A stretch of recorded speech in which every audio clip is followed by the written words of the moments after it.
Hugh Selwyn Mauberley by Ezra Pound. Structure, themes, summary, analysis. Hello and welcome to the discourse. Hugh Selwyn Mauberley is a long poem by Ezra Pound that was first published in 1920. It is a long poem containing 397 lines. Pound referred to the poem as an attempt to condense a Henry James novel. Pound said that the poem was modeled on the technique used by Henry James in his fiction.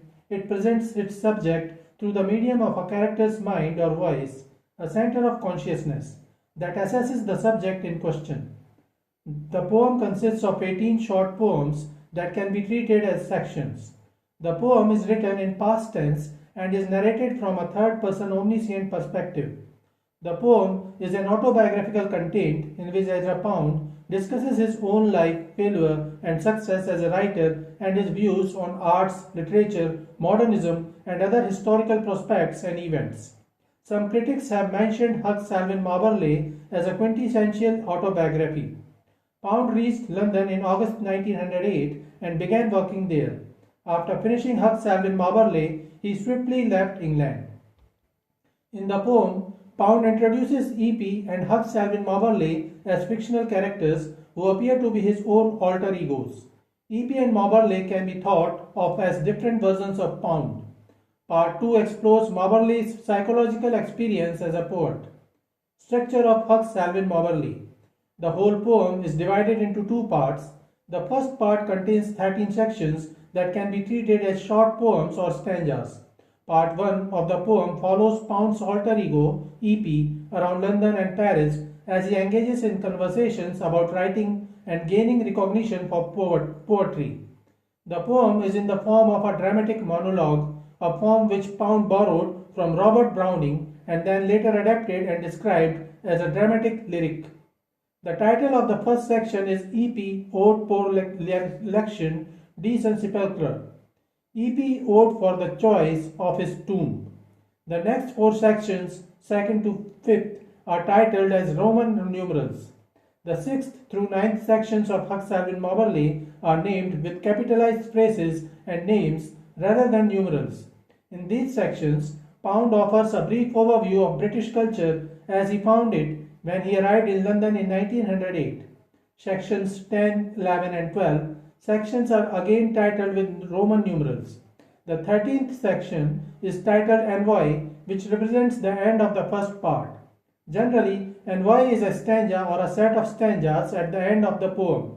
However, Pound used it not as at the end of his poem, but rather as a mid-station for the termination of the first part of his poem. Part 2 begins with the title Mauberley 1920, in which he introduces his second alter ego, Hugh Selwyn Mauberley, as a fictional character. Part 2 is also narrated from a third-person omniscient narrative. The first and second sections of Part 2 are titled Roman numerals, while the third section is titled The Age Demanded. The fourth section is again titled a Roman numeral, and then Pound offers a farewell poem at the end titled Medallion. The poem is a long-form, free-verse, complicated, scholarly poem that expresses the poet's feelings and thoughts. As he bids farewell to the city of London, Pound also says goodbye to using traditional forms of poetry in favor of more individual, creative forms. The poem is written in traditional four-line stanzas, quatrains, and employs an ABAB rhyme scheme, but there is no meter within the lines. Pound has used a lot of allusions in the poem. Summary of Hugh Selwyn Mauberley. The poem begins with an epigraph, Vocat Estus in Umbrem, taken from the fourth eclogue of Nemesianus, a 3rd century Latin poet, and it translates as the heat calls us into the shade, which suggests that the poet is willing to discuss the problems he is facing. Part 1, Section 1, lines 1 to 20. Section 1 is titled E.P. Ode pour l'élection de son sépulcre, which is in French meaning E.P. Ode for the choice of his tomb. The title appears pessimistic as if it is a last farewell from a guy who has had enough of the world. The title suggests as if it is a suicide note. This is a reference to Pound's feeling that his poetry underwent a major change when he left London at age 31. E.P.'s poetry had not become popular with his peers because it was out of step with what was in fashion at the time. E.P. had tried to change the nature of poetry, but he failed and died young. The first short poem consists of 20 lines set in 5 quatrains with a rhyming scheme of ABAB but irregular meter. The speaker begins by introducing E.P. as a struggling poet who has been working hard for the last 3 years, but it appears as if E.P. is out of key with his time. E.P. strove to resuscitate the dead art of poetry, that is, he tried to make poetry relevant again while the people were losing interest in poetry. E.P. tried to maintain the sublime in the old sense. Pound uses allusion in line 8, comparing E.P. to Capaneus, a warrior in Greek mythology who tried to win over the city of Thebes, but Zeus got angry and killed him with a lightning bolt. Pound feels that E.P. was a bit cocky in thinking that he could change the perception of the world towards poetry. Line 9, Idmen toi panth, os eni Troy, is written in ancient Greek, which means, for we know all things suffered in Troy, and it's the first line of the Sirens' song in Homer's Odyssey. The poet compares E.P. with Odysseus, who survived the Sirens because his ears were closed by candle wax, but E.P. had an unstopped ear, so his fall was imminent. Pound continues the allusion in the next quatrain and mentions Penelope, wife of Odyssey. E.P.'s true Penelope or love was Gustave Flaubert, a French writer of the 19th century. Section 2, lines 21 to 32. Again, it is a short poem consisting of 12 lines set in 3 quatrains. The speaker criticizes the current time and the age in which he lives and the public who could not appreciate the poetry of E.P. He writes that the people of his time want to see in the arts an extreme version of their own miserable experiences of life, stating the age demanded an image of its accelerated grimace. He feels that the masses desire poetry and literature that reflect what he judges to be an overly industrialized, modern and false society. E.P. strived to revive some sense of classic beauty and morals in the modern poetry, but he found that the modern age is not interested in beauty at all, but only conflicts.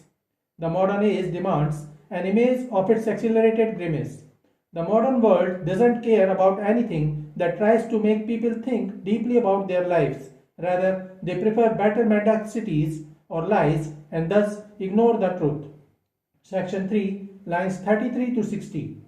Section 3 consists of 28 lines set in 7 quatrains in which the narrator offers many references to ancient Greek, Roman, Shakespearean and Christian stories and mentions pairs of characters who are considered moral and immoral to suggest that the past was morally superior to the present.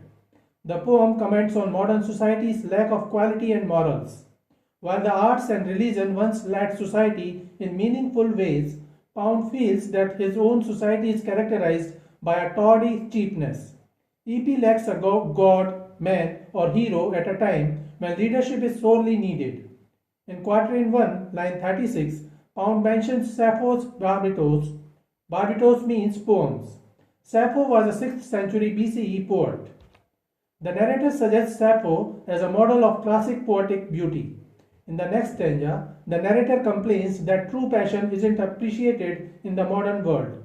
Christ's model of sacrifice has overtaken Dionysus' model of passion. While poetry is about passion, true passion has made way for machinations. That is, a passionate poet like E.P. suffers hunger and starvation. Pound also mentions Heraclitus, a Greek philosopher. Pound says that modern people like beauty to Calon, but they seek beauty in the marketplace. They are too materialistic, and beauty in the modern world is determined by market forces. Section 4, lines 61 to 85. In this part, Pound discards the quatrain form and begins with 2 lines and ellipses. The narrator mentions the widespread death and trauma Europe had just experienced during World War I, 1914 to 1918. He reviews the reasons why young men go to war, such as for adventure and from fear of weakness. Ever those soldiers who had gone to war for love of slaughter in the imagination ended up hurt and disillusioned by their brutal conflict. Pound depicts the surviving soldiers returning from World War I as having walked eye deep in hell and then coming home to a damaged, corrupt society. EP expresses grief about the death, hurt, and trauma that he and his entire generation experienced as a result of the war. Section 5, lines 86 to 93. It is a short section or poem consisting of 8 lines in which the narrator describes European society as an old witch gone in the teeth and a botched civilization. Pound writes that a myriad of people had died in the war, but the achievements of humanity do not at all justify such a gigantic loss of human life. Pound denigrates modern culture even though he is clearly a devotee of the arts and scholarly knowledge. EP feels let down by human society, as represented by Pound's description of it as 2 gross of broken statues and a few thousand spattered books. Use Glacius, lines 94 to 117. In this section, Pound returned to the quatrain form. Use Glacius means sea green eyes or grey eyes. In line 95, he mentions William Ewart Gladstone, a former Prime Minister of Britain, and criticizes him and the society. John Ruskin criticized British society and said that the British were a terrible society full of people who hated literature, art, beauty, and human compassion. He published King's Treasuries, in which he attacked the government, but the crooked Prime Minister Gladstone remained unfettered and well respected. He further mentions Robert Buchanan, who criticized the works of poets like Dante Gabriel Rossetti and Algernon Swinburne, while they deserved much more respect. Pound criticizes prominent British writers and critics from the past and describes their vacant gaze. The color grey commonly represents old age, sadness, and emptiness. Siena mi fe disfectemi marema, lines 118 to 137. The title of the 7th section is an Italian phrase taken from a story in Divine Comedy, an epic poem by Italian poet and philosopher Dante Alighieri, 1265 to 1321, a classic work about purgatory and hell, and that was written in the 1300s. The quote translates to Siena made me, Maremma unmade me. A female character in Dante's Divine Comedy is speaking here about the speaker's transformation from her birth in Siena to her death in Maremma, 2 Italian cities. Pound may have related this line to his own transformations from his life in the United States through the years he spent developing as a poet in London. Baum, lines 138 to 145. Pound continues with the quatrain from in this section. In this section, Pound makes a personal attack on Max Beerbohm, a British humorist and essayist who was Jewish by religion. The narrator mentions him as Baum while making an anti-Semitic portrayal of him. Beerbohm, who wrote essays full of parodies and sarcastic caricatures of London's literary elite, including Pound and his contemporaries. Pound may have detested Beerbohm because of his satirical criticisms, but he limits his description of Baum to negative physical characteristics, including limpid eyes, a circular infant's face, and stiffness. Pound closes this section while making references to the Jewish religion as he mentions Horeb, Sinai, and the 40 years, an allusion to the biblical story of the 40 years that Moses and the Jewish people spent in the desert. He then offers an ironic nickname to Beerbohm as Brennebaum the Impeccable. Mr. Nixon, lines 146 to 169. In this section, the narrator mentions a wealthy literary critic named Mr. Nixon who invites CP to the cream-glided cabin of his steam yacht to advise him on how and on what to write.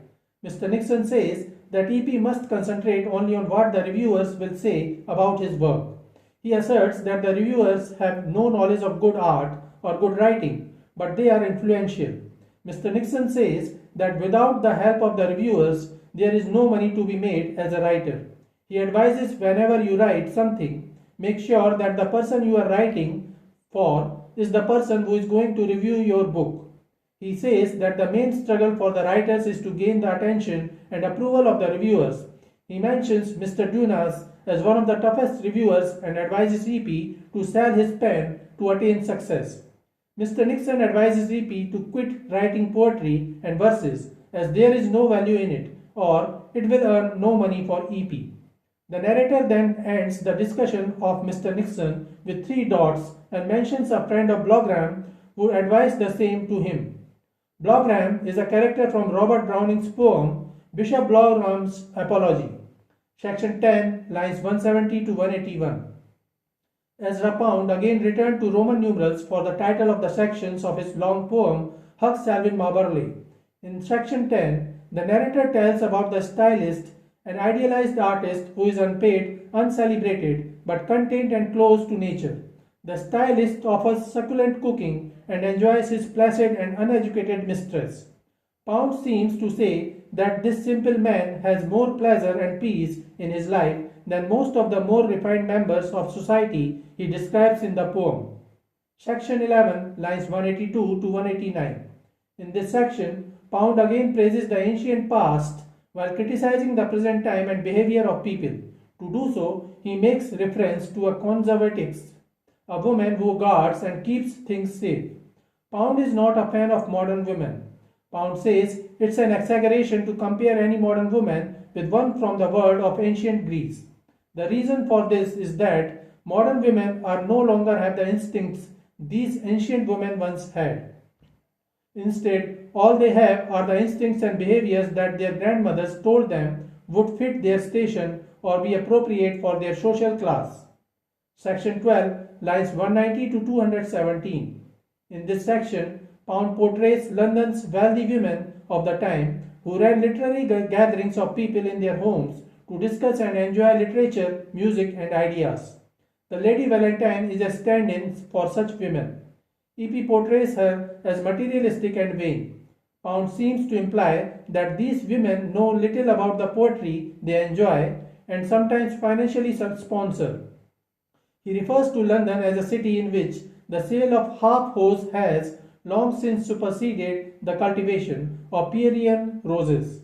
London society values socks more than the beautiful art represented by the reference to the ancient Greek Pierian spring, a mythological body of water that inspired art and music. Section 13, Envoy, 1919, lines 218 to 243. Pound ends the first part of his long poem with Envoy. An envoy is a short summary verse that traditionally ended certain French forms of poetry. This section takes a completely different form from the rest of the modern disjointed work. Pound creates a version of a lyrical British poem from the 1600s.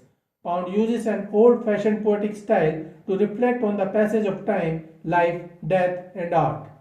Part 2, Section 1, lines 244 to 259. Pound ended Part 1 with an endnote Envoy 1919, suggesting that his alter ego EP ended there and this second part is written by someone else, his own other alter ego who is named Hugh Selwyn Mauberley. Mauberley is a bit different from EP. Mauberley is less confident than EP as an artist. He is generally frustrated both artistically and personally. He is much more inward looking than EP. His section focuses more on his thoughts about art and life than on other people as EP did. While EP appeared to be rebellious and criticizing, Mauberley appears self-criticizing. He begins Part 2 in the same manner, mentioning Huck's true love or Penelope was Gustav Flaubert. But unlike EP, Huck's favorite tool was the engraver's tool. Huck turned his eyes from U Forte, a famous art piece, towards the straight head of Messalina. Messalina was the beautiful wife of Roman Emperor Claudius, who murdered her. Messalina's face was engraved on Roman coins. In this section, Pound scathingly criticizes artists Pier Francesca and Antonio Pisaleno, who create metal medallions of beautiful women's faces. The medallion relates to a central theme Pound explores throughout the poem regarding how artists and writers use language in new ways to express modern realities. Pound's goal was to create a new movement in the arts with modernism called imagism. Later, artist Pound did not approve of laying claim to the imagist title, so he developed the term vorticism. Each of these movements within literary modernism centered on the idea of one image perfectly expressed in words that use only the words that are absolutely required. The medallion is a single visual image full of beauty and serves as a symbol for the kind of poetry and art that Pound thought was ideal. Section 2, lines 260 to 296. In this section, Pound deals with Mauberley's dissatisfaction with his tendency to get overwhelmed by the beauty of the natural world at the expense of other people and his art. He faces estrangement, and his sense of having drifted on is hinted at with many sets of ellipses or three periods that can indicate an omission, a pause, or a thought trailing off. The age demanded, lines 297 to 356. Pound didn't use Roman numerals for the title of this poem, rather titled it The Age Demanded. The narrator begins explaining the frustration of Hugh Mauberley by alluding to the Cytherean, also known as the goddess Aphrodite, the epitome of beauty. In Greek mythology, mythical Greek doves with red-beaked steeds pulled the chariot of the Cytherean. However, while doing so, they couldn't see the goddess, the epitome of beauty. The same is the case of Mauberley. He knows and understands the true beauty of poetry, but he is forced to turn his back on it to pull it and bring it into the modern world of fashion. However, his efforts are not working and are proving to be a social inconsequence. In part 1 of the same long poem, Pound used the same phrase, the age demanded, to express his frustration within the current age, which demands art that is simple and cheap. In the first part, E.P. engaged in literary circles and tried to bring change and failed. But Hugh Mauberley is different. Instead of engaging in a literary society like E.P., Mauberley isolates himself and dwells on feeling rejected. He deeply resents his final exclusion from the world of letters. Section 4, lines 357 to 381. In this section, Pound creates a picture of a lush forest through his words. A river flows slowly by in the mist. Flowers and flamingos show that it is warm, even tropical climate. Mauberley muses that he might have been a hedonist or person who only seeks pleasure. He stops himself from accepting such a thought with a quip, I was and I no more exist. Here drifted a hedonist. Mauberley realizes that even though he fantasizes about the indulgent life of a hedonist, he would rather be a writer and leave a lasting legacy through art and poetry. Medallion, lines 382 to 397.